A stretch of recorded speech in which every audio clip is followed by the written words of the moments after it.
Hello there and welcome to this free training webinar. It's great to see you here. Thank you for joining me. I am Keith and I'm also here with my friend Eli, and we're going to be helping you today. Well, we're going to show you how to get a Band 9 in IELTS writing.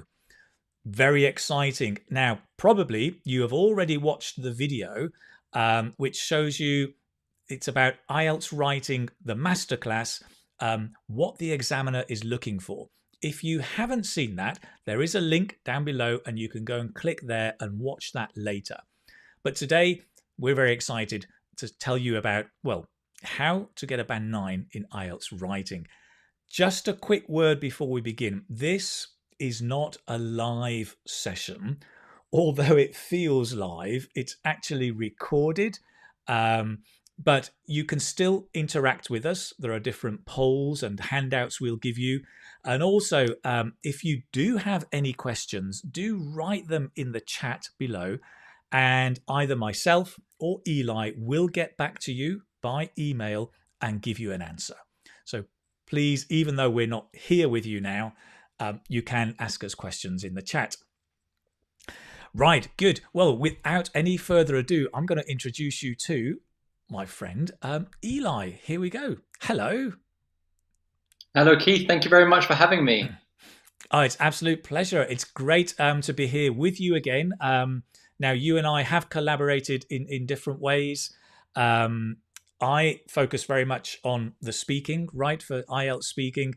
One of your skill sets is IELTS writing, and you also have a writing course on my website, the Keith Speaking Academy, right? Yes, I'm very excited to have my course on your Keith Speaking Academy.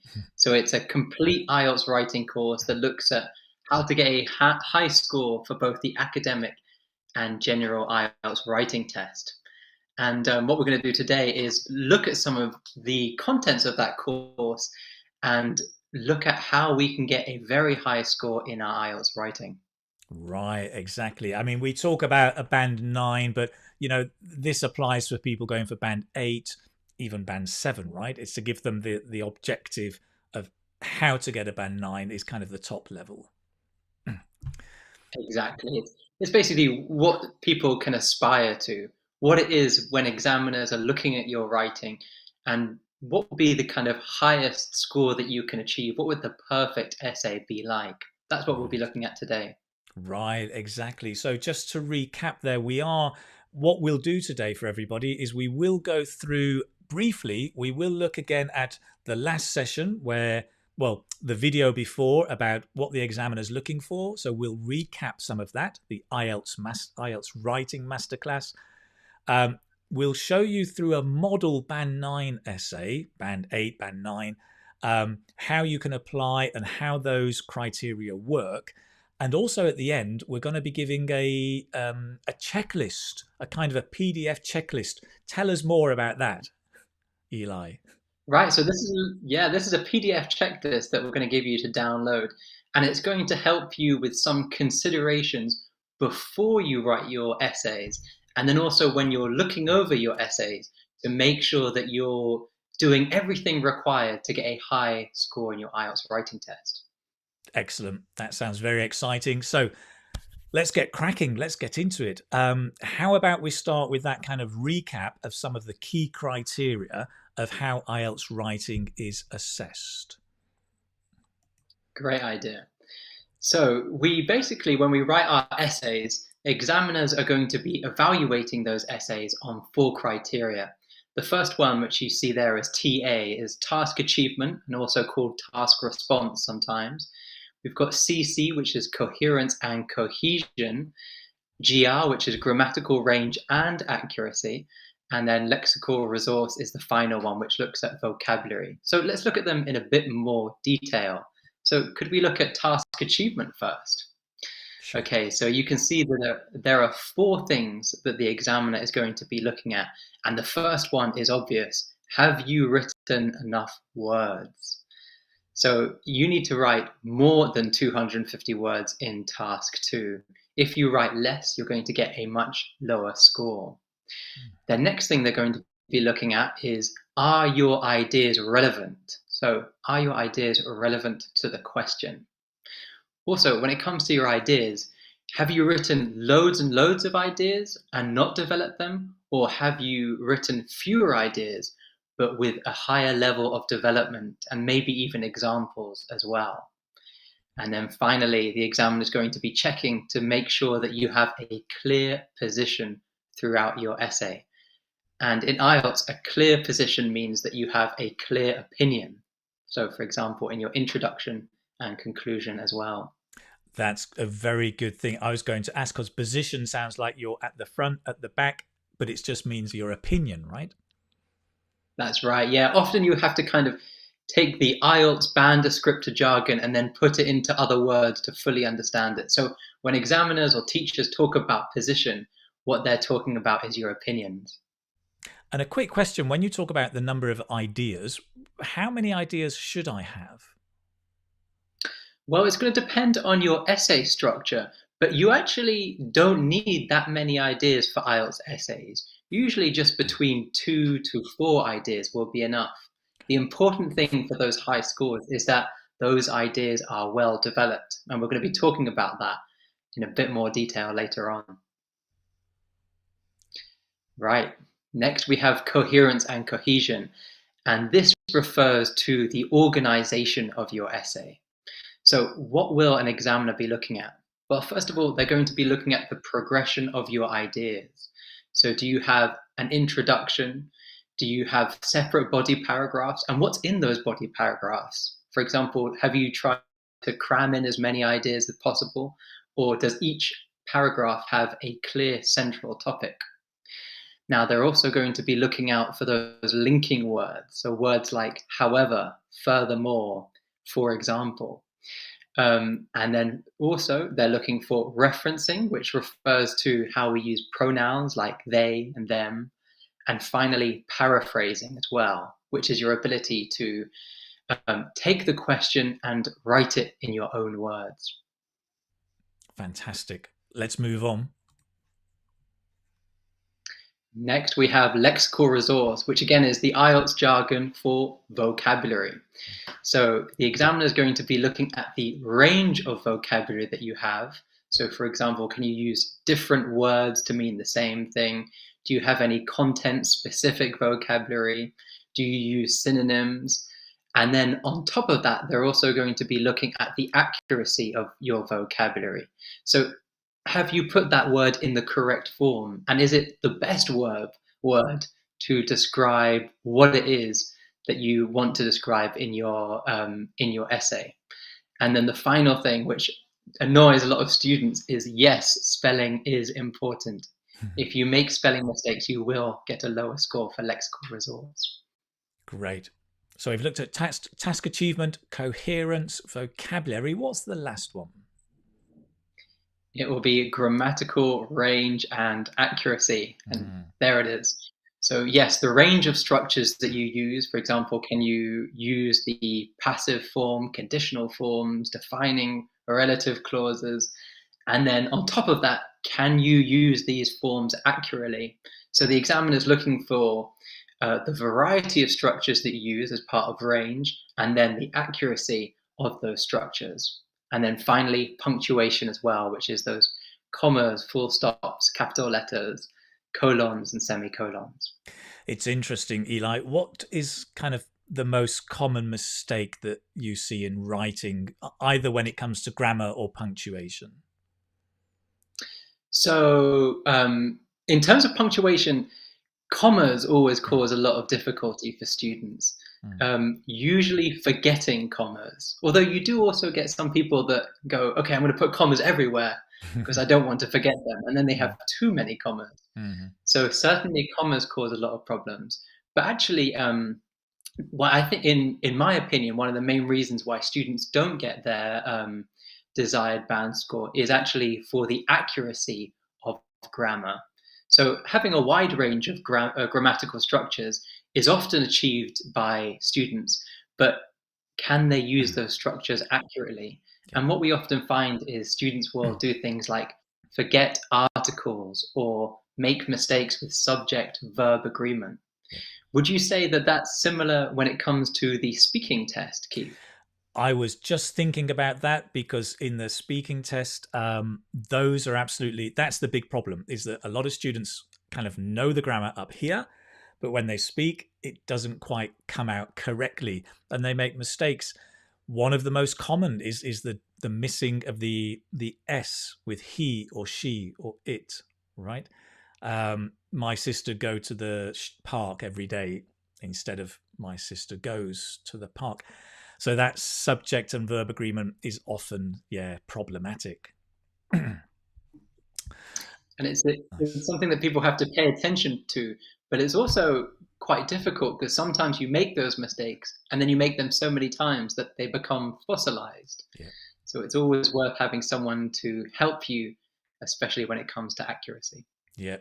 I love that expression, fossilized mistakes, like we are the dinosaurs of English. Right. Great. So we've been through there a very quick recap of what was seen in the IELTS writing masterclass, the 4 different criteria for writing, right? Um, so now Eli and I are going to kind of move forward. We're going to look at the band descriptors very briefly as a way of understanding what a band 9 actually looks like. And then, if I'm right, Eli, we're going to have a look at a model essay. Is that correct? Yes, that's right. So we're going to look at an essay from my writing course, which will be exciting. And Right. we'll be talking about why an examiner would give that kind of essay a high score, maybe a band 8 or 9. That sounds interesting. So we're going to get to grips with an actual real band 8 or 9 essay. Good. Excellent. Well, let's have a look at the band descriptors. So, guys, these are available for students watching. These are available publicly. So you can find them on the internet. We're going to throw a copy to you now through the webinar, so you can pick that up and have a look at it now as well. Basically, it looks a bit like this from far away. You can see the different 4 criteria: task response, coherence, lexical resource, and grammar. And also the band for each one. So what it means at a band 9, band 8, band 7. Let's zone in on band 9. Eli, do you want to talk us through it very briefly? Yeah, so let's first of all look at task response. So task response and task achievement mean the same thing. So the examiner for band 9 is going to be looking for 2 things in particular. Do you fully address all parts of the task? So do you have your opinion? Do you mention the key words in the question? And have you really understood the question? The next thing that they're going to be looking at is whether you have a fully developed position in answer to the question with relevant, fully extended, and well supported ideas. So, a real emphasis on supporting and developing those ideas. So, hence why one thing that I like to emphasize is the importance of having fewer ideas but with more development. So, for example, examples to show off or to make your idea a little bit clearer. This is, I just mentioned, this is so interesting because it's exactly the same in IELTS speaking. The idea of not giving lots of ideas, but just 1 or 2 and develop them. That's where the real rich language comes out. And it's the same in the writing, right, as well. Okay. That's exactly right. Next, we have Coherence. coherence and cohesion. And so the examiner is going to be looking for whether you can use cohesion in such a way that attracts no attention, which is a bit of a strange sentence. But basically, Mm. what that means is when they're reading through your essay, they should be able to follow the logic of your essay without getting confused or having to read sections twice. So, for example, if you put a comma in the wrong place, they're going to say, oh, wait, I can't follow the logic of this sentence. So that's going to lower your score for coherence or cohesion. Or Mm. maybe, for example, you've got the paragraphing wrong and it's not going to be as logical. Well, that's going to confuse the examiner. And when you confuse the reader, that's when you get a lower score for coherence and cohesion. So our objective is to really organize our essay and organize the sentences within our essay in the most logical way. And so that usually means developing our ideas and also separating different parts of our sentences with linking words like however or for instance. And then the final part is to manage paraphrasing. So paraphrasing refers to Paraphrasing or when you, paragraphing? oh, sorry, paragraphing, yeah. Skillfully managed paragraphing. So basically what we mentioned about having clear ideas and a clear central topic in each paragraph. Although the examiner will also be looking at paraphrasing as well. Right. And that Fantastic. refers to, Sorry, go ahead. You were going to say it, paraphrasing. yes, and that refers just to your ability to take the question, take the keywords, and then to be able to explain it in your own words. Nice. Great. That's coherence. Let's have a look at vocabulary. Yes. So the examiner is going to be looking at the range of your vocabulary and then the accuracy of that vocabulary. So, for example, can you use a lot of collocations or a lot of appropriate collocations? And are the words in the correct form? So, in particular, the examiner is going to be looking at, can you choose the right words to best convey your idea? And do you use that word accurately? So, for example, without spelling mistakes. Now, you'll notice that there is a section at the end where they say, rare minor errors occur only as slips. So, slips are basically mistakes that you make, but not mistakes that you make continuously throughout your essay. So, if it's fine to make occasional mistakes, maybe the kind of mistakes that a native speaker would make, but these mistakes can't be mistakes that you make throughout your essay. Is that the same in IELTS speaking? It is the same. It's the same idea that even at a band 9, you can make a handful of mistakes, maybe 3 or 4 maximum, different mistakes, but they are ones that native speakers would make. For example, we say there's a lot of people, and it should be there are, but we just say there's. It's a kind of a native speaker mistake, which is generally accepted. But I think when it says rare, yeah, I kind of think maybe 3 or 4, but not very many. Yes, yeah, not many at all. And also, the level of the mistake is important. As long as you're still able to communicate your message, then the mistake isn't as important. But if you cause confusion, that's when that mistake becomes more important and it will lower your score. Very good point. Great. After vocabulary, let's have a look then what a band 9 with grammar would look like. Okay, so it says uses a wide range of structures with full flexibility and accuracy. Rare minor errors occur as slips. So a wide range of structures refers to your ability to use simple and complex sentences. And actually, most people do use a variety of simple and complex sentences when they're writing.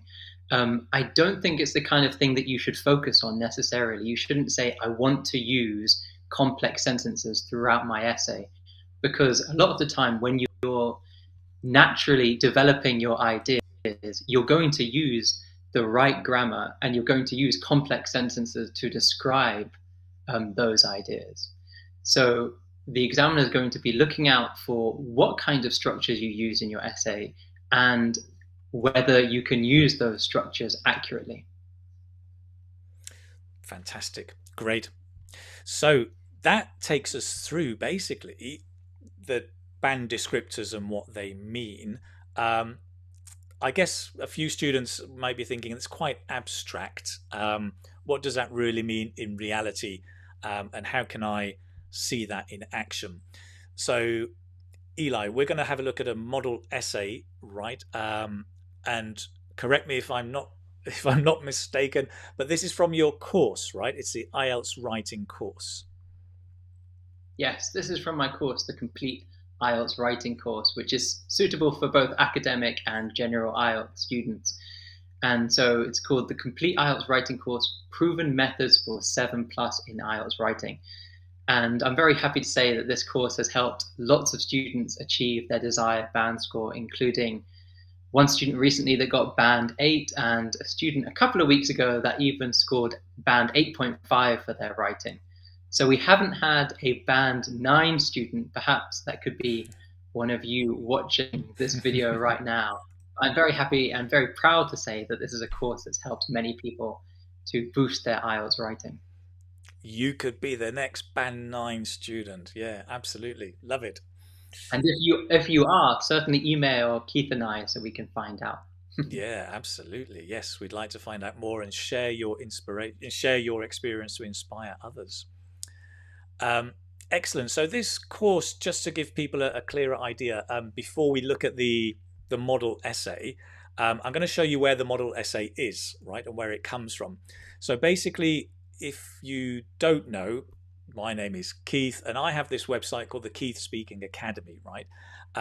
Now, this website looks a little bit like this. And if you go in there, you can see online courses, this button up here, and you can get into the different courses available on the website. Most of them by myself, but we do have this one by Eli, the complete writing course. Okay, so what we've decided to do is we've gone into that course today, and when you come into the course, you'll see, well, lots of stuff in here. Task 2, essay writing, as well as Task 1, essay writing, and also Task 1 for your letter writing for the general task. But we're focusing on Task 2, and we're going to take this one. We're going to look at the agreeing and disagreeing essay that is in the course. Now, most of the units here, I mean, they're very engaging because you get a video with Eli here who will explain and talk you through what to do. And this is the essay. There's a PDF that you can have a look at and you can download. We're going to work with this one today, and we're going to be looking at this particular topic and in detail at what it is all about. Okay, so let's have a look together. Right, Eli, we're going to have a look at this structure. Do you want to say something now, or should we go straight into the model? Let's go straight in. Straight in, right? Why mess around? So maybe I can zoom in for everybody here, so we can see clearly. We've got the structure, and I'll just maybe read out the title of this essay at the top. Teenagers should have regular exams at secondary school, as this will prepare them better for life after leaving school. Do you agree or disagree? Okay, right. Let's have a look together. Whoops. Let me change our screen here.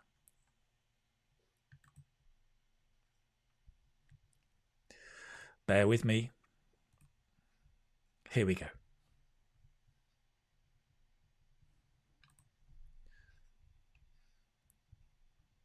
Okay, I'll just move it across so it's nice and clear. Right. Eli, over to you. Okay, so this is a typical agree disagree essay.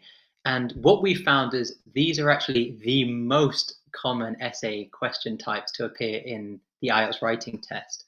So in total, there are 5 different essay question types.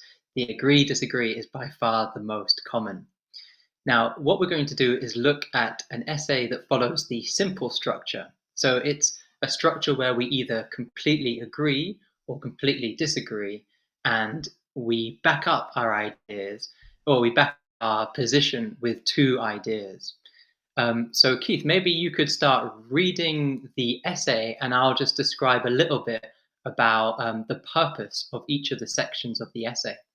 Sure. So let's begin at the very top. It's got exams are an important feature of secondary education. However, there is contention over whether frequent exams prepare students for post-school life. Okay, wonderful. So this is the introduction, and this is where we introduce the topic. So in the first sentence of our introduction, we're basically going to take the question and we're going to paraphrase it. So we're going to write it in our own words.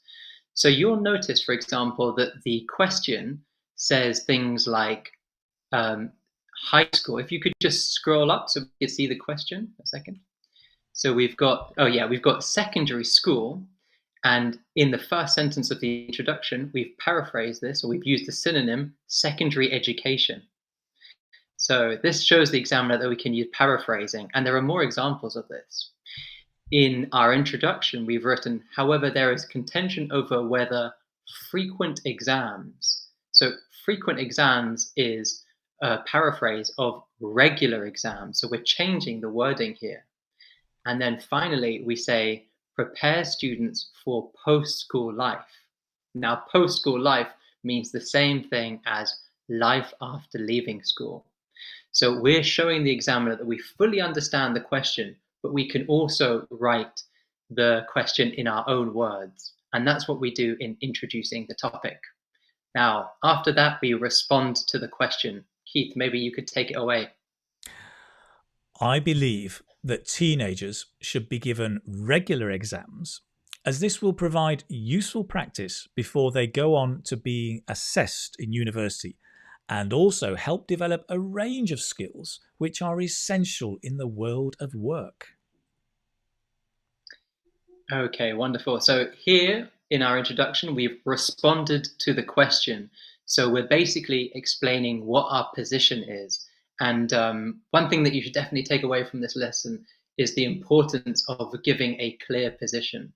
So we've got that at the very beginning. We say, I believe that teenagers should be given regular exams. So that's a very clear position, and the examiner is going to read that and immediately know that you completely agree with this question. You'll notice when we're responding to the question, we don't paraphrase as much and we don't use as many synonyms. And one reason for that is we don't want the examiner to think that we've misinterpreted the question. So if we change one word, but we get a synonym wrong, and we respond to the question and we say, I believe that school children should be given regular exams, then the examiner might say, hey, that's not what the question's about. So I think it's very important when we respond to the question to actually use the same word that appears in the question above. So introduce the topic, paraphrase and synonym. Respond to the question, use the same words as the question. Fantastic advice. That is so good. Nice. Shall we move on? Okay, and just before we move on, I'd just like to mention that in this introduction as well, we also give the two ideas that we're going to develop in the essay.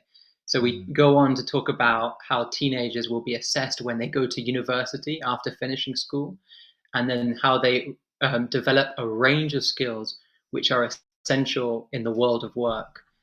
So we're already showing the examiner, these are the two ideas that we're going to mention in our essay. And the examiner immediately expects to read about those ideas in the body paragraphs. So that's what we're going to give them. Maybe let's read body paragraph 1, Keith. Body paragraph. Here we go.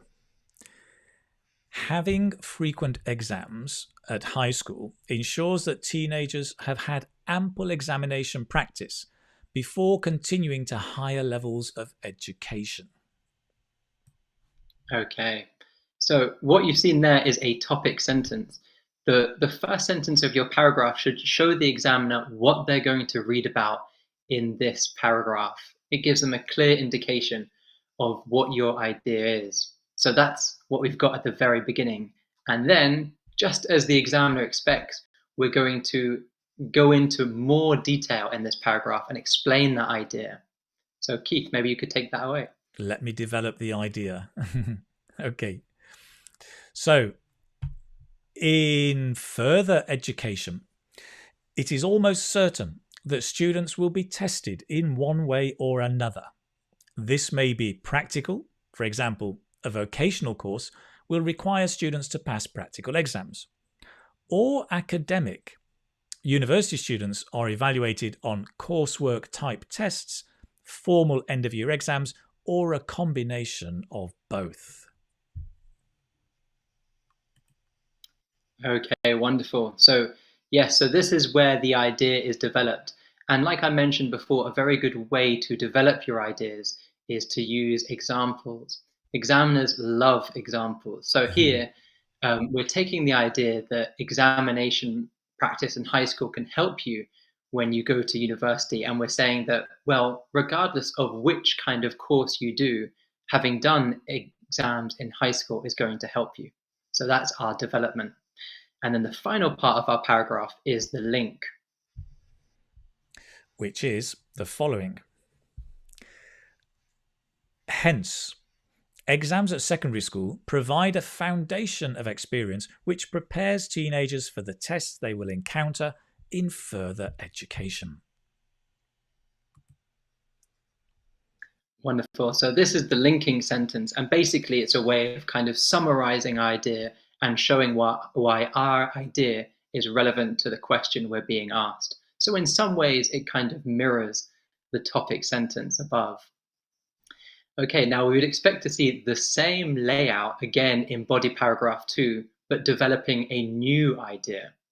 Take it away, Keith. Nice. I'm just pointing out, I've noticed the lovely colours here, the blue, the green, and the pink, so that we can see what each one represents, right? That's right, yeah. And if this is all new to you, for example, the idea of a topic sentence, a development, or a link, then don't worry because the IELTS writing course goes into detail about each component. So you'll find out all about writing topic sentences and be able to practice and do quizzes on topic sentences. You'll find out all the different ways to develop your ideas, and you get to practice that with quizzes. And likewise, with links, I show you 3 useful grammar structures for how to give an accurate link at the end of your body paragraph. But that's something that we don't have time to go into today.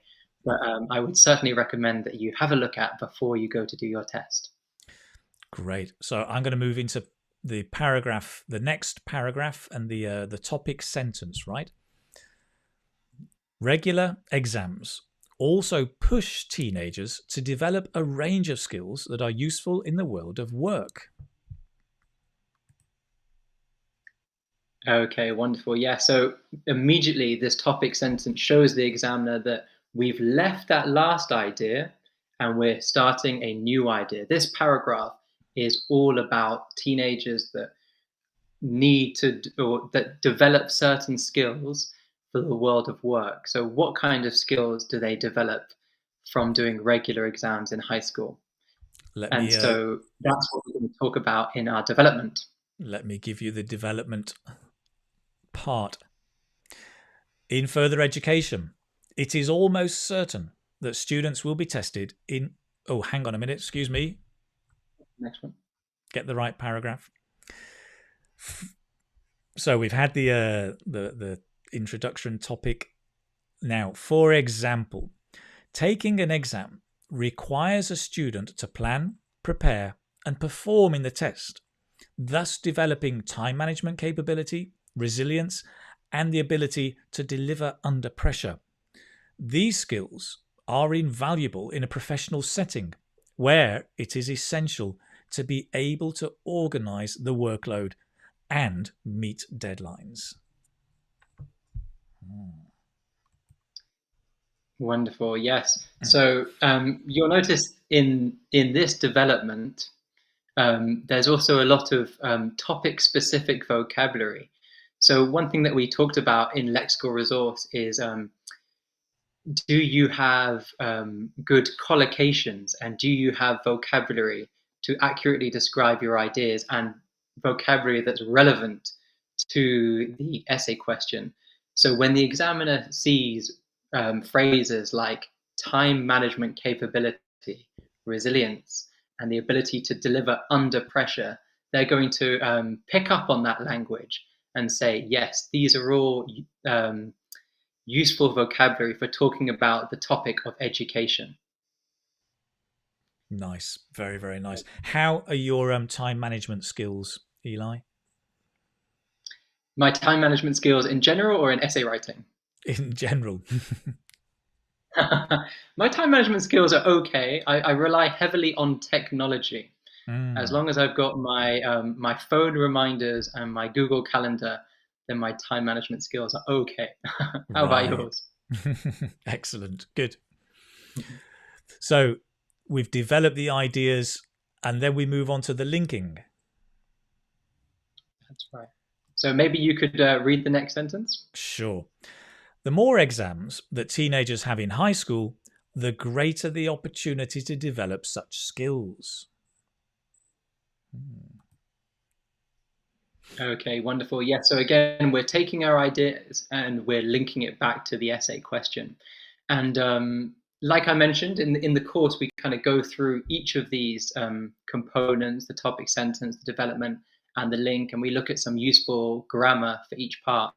And this structure, I think, is very useful for linking. It's the more, and then, for example, exams that teenagers have in high school, the greater, and then another phrase. So this is the kind of linking sentence structure that you can learn through doing the course, and you'll be able to reproduce quickly when it comes to writing your IELTS essays in your IELTS exam. Okay, finally, we move on to the conclusion. We do indeed. And I'm just looking at the colours, green and orange. I'm just going to check what those colours were. So summarize ideas is green and restate position is orange. Right. Yeah, so you might notice that they can sometimes appear in a different order. That's quite Yeah. typical in the conclusion. So we're going to conclude first. Let me read through then in our conclusion. In conclusion, I would argue that teenagers should be given regular exams at secondary school. Okay. Wonderful, yeah. So basically, that shows the examiner immediately that you've restated your position in the conclusion. So one of the criteria for getting band 7 or above for task achievement is that you have a clear position throughout your essay, which means if you don't have your position in the introduction and conclusion, it's very difficult to get band 7. It's one of these particular things that you need to do to get a high score in the IELTS essay. And so that's why I think learning these structures are very useful. So, for example, we know when we're writing an introduction that we're going to respond to the question, which means to give our position. And then when we write our conclusion, we're going to restate that position. And that's what we've done on the first part of our conclusion here. That is so interesting and important because I think sometimes students in their head, they think, I have a clear position. But if it's not Mm. clear in the writing, as you said in the introduction and in the conclusion, it needs to be crystal clear. If not, their mark goes below 7, right? That's right, yeah. Gosh. So listen out, students. Key information, exam technique. Shall I finish the conclusion? Yes, please. So, in conclusion, I would argue that teenagers should be given regular exams at secondary school because they provide useful practice for future tests in further education and develop a range of skills that help teenagers when they start work. Okay, wonderful. So yeah, you'll notice that the conclusion has almost mirrored the introduction. It does the same two things. It it responds to the question and then it summarizes our ideas. And one last thing that I'd like to point out is in IELTS conclusions, it's a good idea to finish with in conclusion or to conclude, which make it very clear to the examiner that you have a conclusion. And also, examiners don't tend to like to see other introductory phrases like in sum, for example. In sum isn't seen as really appropriate for an IELTS essay. And they also don't really like to see phrases like in a nutshell because they're often seen as a bit cliched or potentially memorized. Mm. Mm. And to be honest, they sound a bit spoken as well, right? In a nutshell, is a little bit more spoken English rather than written English. Exactly. Mm. Fantastic. Good. So we have been all the way through this essay. This is a band 9, Band 8 level essay. We've gone through the introduction, the 2 body paragraphs, and the conclusion. And hopefully now students can see how it ties into the different criteria that we've talked about so far. That's nice. Very, very nice. I love the color coordination. Is this something you use quite a lot in your course and in your teaching? Yes, yeah, certainly. I feel that it makes it much easier to see what the purpose of each of the sentences is. So when I was creating these PDFs, I thought, well, what's the best way to show a student the part of the introduction that responds to the question? And I just found if you could put the plan on one side and then the essay with color, then it made it a lot clearer. And so I've done that throughout the course. And for all of the different essay question types, because like I mentioned, there are actually 5 different essay question types, and so there's different structures that you need or ideally need to learn before the test.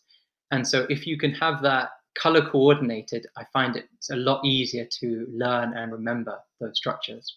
I love that. I'm a big fan of making learning easy and simple for students so they can almost follow things step by step in a very, very easy fashion. And I know for a fact, I mean, for today's session, you also have made things very, very easy because you've produced this lovely checklist for students when they're writing, when they're preparing and practicing their writing, a very simple checklist to follow so that they can check if they are actually on path for the band that they want to get. Maybe, Eli, do you want to tell us more about this PDF handout that we'll be giving through the webinar? Yes, I'd love to. So it's a PDF checklist that I think you should just keep with you throughout your preparation. And basically what you'll find in this PDF checklist is what you should be considering before you write your essay. So for example, number 1 would be, I can identify what kind of question it is. So in today's lesson, we looked at agree, disagree question types, which are the most common. However, I did mention that there are 4 other question types. So a good stage to be at before you go to do your writing test is, can you identify what question type it is that you're being asked? And then on top of that, do you know how you're going to structure your essay for that question type? So a lot of people that do very well on the IELTS test go in there feeling fully prepared. They say, if I see a double question, I'm going to use this structure. If I see an agree, disagree question, I'm going to use this structure. And that's the kind of situation that I'd like you to be in before you do your IELTS writing test. So ideally, go through this checklist, make sure that all of it's clear. Again, if any of it isn't clear, then feel free to put that in the chat in this webinar, and Keith or I will get back to you as soon as possible. And then on the second page of the PDF, you're going to have a checklist for what to do after you've finished writing your essay. So this is just going to summarize some of the ideas that we talked about today. What you need to do to get a high score for task achievement, for coherence and cohesion, for lexical resource, and finally for grammatical range and accuracy. So keep this with you and consult it when you're writing your practice essays before you go to do your real IELTS test. That's nice, Eli. Lovely. What a great little takeaway, something students can use practically, step by step, to help them move towards getting the score they need in their IELTS writing. Very, very, very nice. Now, just to repeat, in summary, in conclusion, right? We've looked today at the different criteria for the IELTS writing. We've been through the kind of the band descriptors for IELTS writing task 2, and we've tried to relate those a little bit to this model answer that we saw.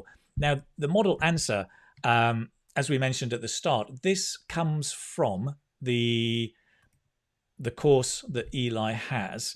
So this course is a complete course for studying IELTS writing and preparing for that.